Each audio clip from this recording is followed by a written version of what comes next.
De retour au plateau, nous retrouvons nos invités après le journal pour la suite de cette émission. Ce jour de Noël, troisième sujet, nous abordons la question de la République démocratique du Congo, dépouillement en cours, tensions et appels à la retenue se multiplient après les élections des 20 et 21 décembre dernier.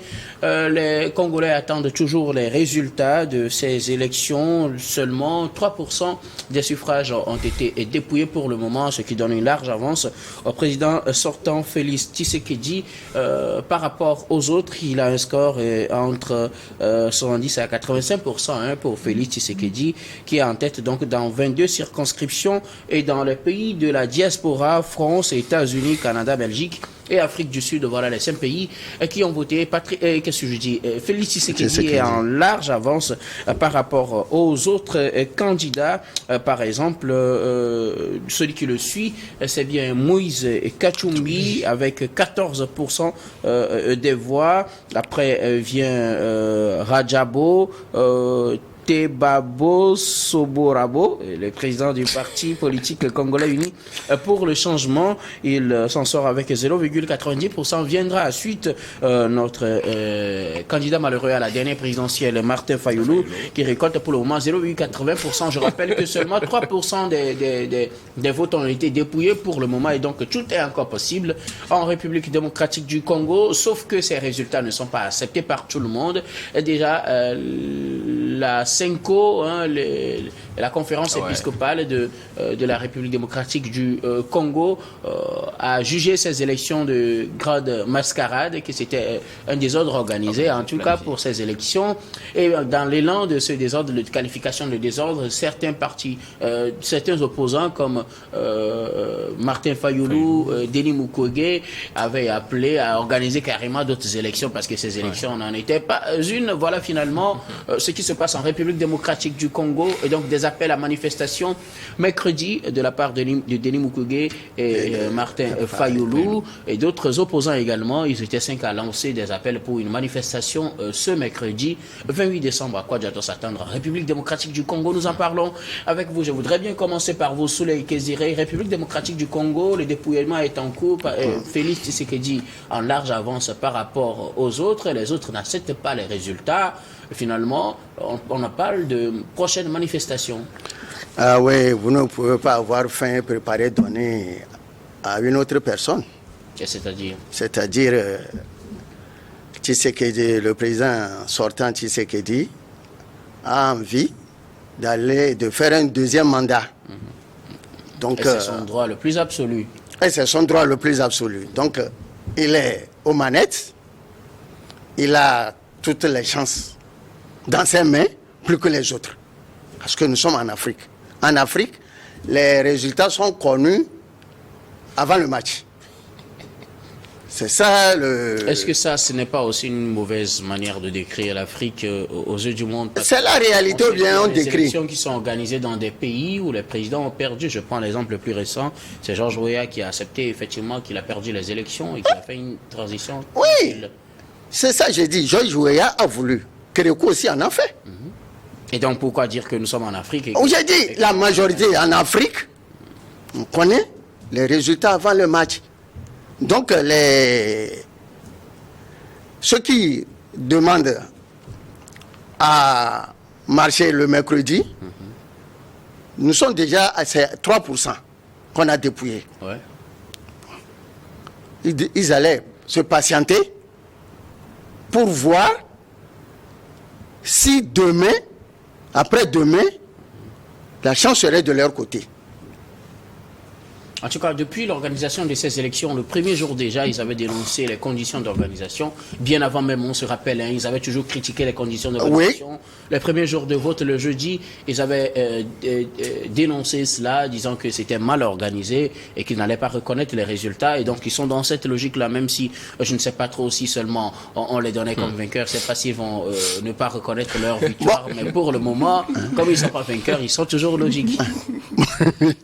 Bon, aujourd'hui, s'ils veulent, ils vont faire tout ce qu'ils veulent. Mais les résultats seront proclamés. On parlera de celui qui a gagné. Eux tous, aujourd'hui, ils sont partis sur le même pied d'égalité. Seulement, qu'il y a eu de fraude massive, surtout dans le camp des opposants. Quand on sait que dans leur parti, on va les battre, on a essayé d'organiser des fraudes. Donc c'est là qu'eux, ils parlent. Bon, quand vous allez à la lutte, chacun a sa tactique pour gagner. Parce que celui qui est au pouvoir, c'est ça que j'ai dit, il a les manettes. Il a tout dans sa main. Et n'oubliez pas que c'est la République démocratique du Congo, où les enjeux mondiaux sont là-bas. Donc beaucoup de ficelles se tirent de tous les côtés. Et s'ils appellent aux marches, envisageons ce qui pourrait arriver. Il y aura encore des pertes humaines qui ne vont jamais trouver de solution. À mon avis, mon humble avis, qu'ils s'en tiennent. Tant qu'ils ont été candidats, qu'ils acceptent les résultats. Merci beaucoup. Sous les Kéziré, il faut dire que l'Église catholique aussi observe ces élections et compile parallèlement ces résultats par rapport à la Commission électorale nationale indépendante qui a organisé un centre pour publier les résultats en direct en plein Kinshasa pour permettre à tout le monde de suivre ces résultats-là. Mais dans sa messe de ce dimanche, messe de préparation ou du moins cette veille de Noël, l'archevêque Fridolin Abongo est revenu sur ces élections qu'il qualifie de gigantesques désordres. Il dit quelque part, avec engouement et avec détermination, nous étions sortis nombreux pour exprimer démocratiquement nos préférences. Mais hélas, ce qui aurait dû être une grande célébration des valeurs démocratiques s'est vite transformé pour beaucoup en frustration. Il qualifie donc ces élections de gigantesques désordres. Il dit, vous en êtes témoin, c'est ce qu'il a lancé au cours de cette messe-là. L'Église catholique, qui est très influente en République démocratique du Congo, suit de près l'organisation de ces élections. Je rappelle que c'est 4 scrutins pour élire un président, des députés provinciaux, des députés nationaux, mais aussi des conseillers municipaux. Donc, élections municipales, élections provinciales, législatives et présidentielles se sont déroulées ces 2 jours et critiquées de part et d'autre, honorable. Oui, au fait, les élections en RDC sont critiquées comme partout d'ailleurs. Les élections sont critiquées même dans les pays dits de grande démocratie. Au fait, moi, en suivant bien l'évolution des choses au niveau de la RDC, je n'ai pas encore entendu parler de fraude massive. On parle d'élections chaotiques, organisation chaotique, de partis, de désordre, comme l'évêque l'a dit, désordre. Il ne parle pas de désordre. Il ne parle pas de fraude. Oui. Ils sont sortis massivement pour aller voter. Donc ça veut dire que le peuple est allé s'exprimer. Voilà. Mais qu'on laisse au moins ce qui est sorti au moins de ces urnes-là se manifester. C'est les résultats que tout le monde attend. Et vous allez voir aussi que par rapport à l'élection présidentielle passée, où on parlait de fraude, pour ces élections-là, on ne parle pas beaucoup de fraude. Et ici, on parle d'irrégularités. Les irrégularités, oui, ça, des élections. On a donné, et par exemple, on a donné comme preuve d'irrégularité, de désordre, certaines régions qui ont voté peut-être au lendemain de la date fixée. Mais ils ont voté, ceux qui ont voté là-bas, est-ce qu'on a dit que c'est pour le candidat du pouvoir qu'ils ont voté? Certains candidats aussi ont dit que par endroit, ils ont bourré les urnes. Pour bourrage des urnes, tout ça. Mais ce que moi je dis... Ça fait partie des fraudes. Hein? Lorsque les gens dénoncent, pour ceux qui dénoncent les élections, moi j'écoute très bien et j'observe. Personne n'a pour le moment dit et parlé de fraude massive. Ça, je l'ai bien remarqué. Mais tout le monde parle de désordre. Et puis, effectivement, cette mauvaise organisation était prévisible. Oui. Parce qu'on avait parlé de l'étendue d'abord de la RDC, on a parlé d'un fois s'il fallait faire ces élections, même avant le scrutin, on demandait on ne pouvait pas reporter ces élections. Maintenant, tous les candidats se sont accordés pour aller à ce scrutin. Personne n'a retiré sa candidature pour... bon, il y en a 7 qui se sont retirés. Oui, mais je parle des gros... voilà, des gros candidats, là, tous ça, les candidats importants, entre guillemets. Mais et l'autre aspect, c'est que les résultats, 3% de dépouillement déjà, et les gens crient. Si je donne un exemple, ils ont commencé d'ailleurs à crier depuis. Oui, depuis avant même les résultats, terre à terre. Quand tu prends les élections qui se sont déroulées à l'extérieur, est-ce qu'il y a eu bourrage des urnes? Bon, ça, je ne sais pas. Non, en fait, c'est la question c'est une question, je ne demande pas de réponse. Donc, il faut savoir que quand vous prenez aussi ceux qui ont commencé par crier même avant les résultats, c'est les candidats, excusez-moi le terme, qui n'ont pas eu beaucoup de choses. Et qui ont eu quand même peut-être, qui savent peut-être, et tout le monde sait que ils auront, c'est-à-dire que je ne veux pas me prononcer certains mots, mais ils n'auront rien. Ah oui. C'était prévisible qu'ils n'auront rien. Et en observant bien les choses, avec ces élections, le président et le candidat président, qui est soutenu par Jean-Pierre Bemba, bon, cette coalition-là, et on saura, et politiquement, on sait aussi qu'après, ça doit être joué entre lui et Moïse Katumbi, qui est aussi soutenu, qui a quand même... qui a reçu beaucoup de soutien. Beaucoup de soutien également. Et quand vous prenez les résultats de ces 3%, là, ça reflète un peu ce qui se dessine. Donc, quand on parle de mauvaise organisation, est-ce que cette mauvaise organisation arrange quel candidat? Ça n'arrange aucun candidat, ça ne pénalise aucun candidat. C'est comme en match de football, on dit que le terrain où on joue là, que le terrain n'est pas praticable, le terrain est mauvais. Et c'est parce que le terrain est mauvais qu'une équipe a gagné. Est-ce que cette équipe-là, il jouait en l'air? Non, il a joué sur le même terrain. C'est le terrain. Non, c'est vrai. Ils sont habitués à ça. Les deux équipes ont joué sur le même terrain. Donc, les candidats aux élections, jusqu'ici, on ne parle pas de fraude en faveur du candidat au pouvoir. On parle de mauvaise organisation.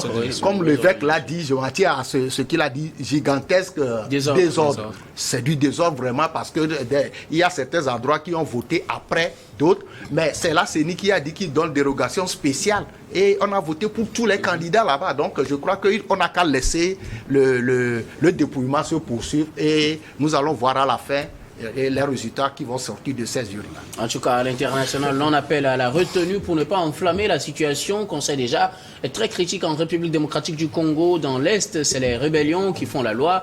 D'ailleurs, 3 communautés ou bien 3 territoires n'ont pas pu voter. Le Massissi, le Rutshuru, le Kwamouf n'ont pas pu voter pour ces élections. 4 scrutins combinés pour ces 20 et 21 décembre. L'opposition parle de prochaines manifestations. Ce sera ce 18, c'est-à-dire dans 3 jours, mercredi prochain, pour manifester contre ce gigantesque désordre, si je reprends les termes, de la conférence épiscopale ou peut-être de l'archevêque qui a choisi ce terme-là pour qualifier la situation en République démocratique du Congo, Gabin.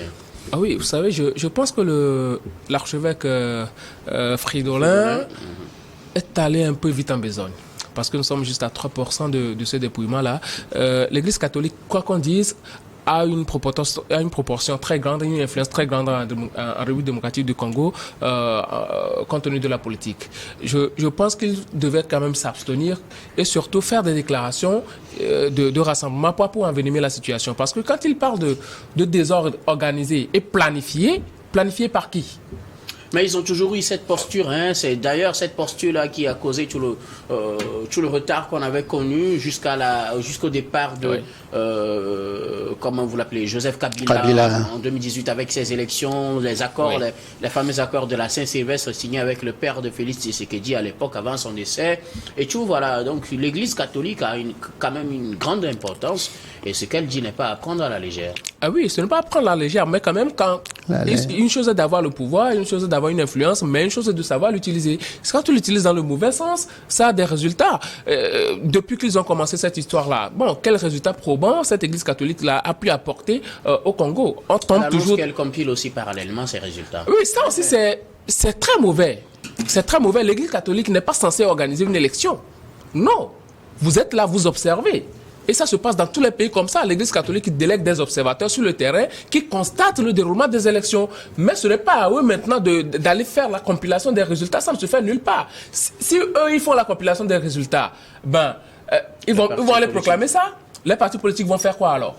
Parce que, notons que Denis Mukwege, Martin Fayoulou, Moïse Katumbi, Félix Tshisekedi, ce sont de grands candidats, ce sont des gens qui ont assez de moyens. C'est le poids lourd en tout cas. Et ces gens-là ont pratiquement tous les délégués dans les bureaux de vote. Ces gens-là ne peuvent pas dire qu'ils n'ont pas les procès-verbaux. C'est impossible. Donc l'Église catholique devait savoir raison garder avant de se prononcer sur cette situation. Encore que c'est juste 3% de dépouillement. Donc il faut attendre jusqu'à terme, voir ce qu'il faut faire. Alors aujourd'hui, aussi, bon, à terminer d'abord. Voilà, aujourd'hui, quand on prend la situation politique du Congo en interne, ce n'est pas reluisant. Depuis la désignation de Denis Kadima comme président de la CENI, les partis politiques là contestaient déjà même la CENI. Donc c'est tout à fait normal qu'aujourd'hui, quand on parle du fait que Félix Tshisekedi soit un peu en avant, ces gens-là vont se réveiller et dire je ne suis pas sûr que si c'était Moïse Katumbi ou bien un autre candidat de l'opposition qui était en avant, ils allaient contester cela. Et c'est ma question aussi, jusqu'aux résultats finaux, c'est Martin Fayoulou qui l'emporte ou Moïse Katumbi. Est-ce qu'ils vont... Oui, c'est possible aussi. C'est possible. Est-ce qu'ils vont contester toujours les résultats dans ces conditions? Ça, je ne sais pas trop. Mais il faut dire que face à Félix Tshisekedi, on a finalement 18 candidats à la présidentielle, 18 candidats de l'opposition. C'était pas petit quand même. Et cela donne beaucoup de chance à Félix Tshisekedi. Oui, bon, moi, je ne me cantonne pas sur cette histoire parce que la plupart du temps, dans d'autres pays, il y a plus que ça. Mais le peuple a toujours su choisir.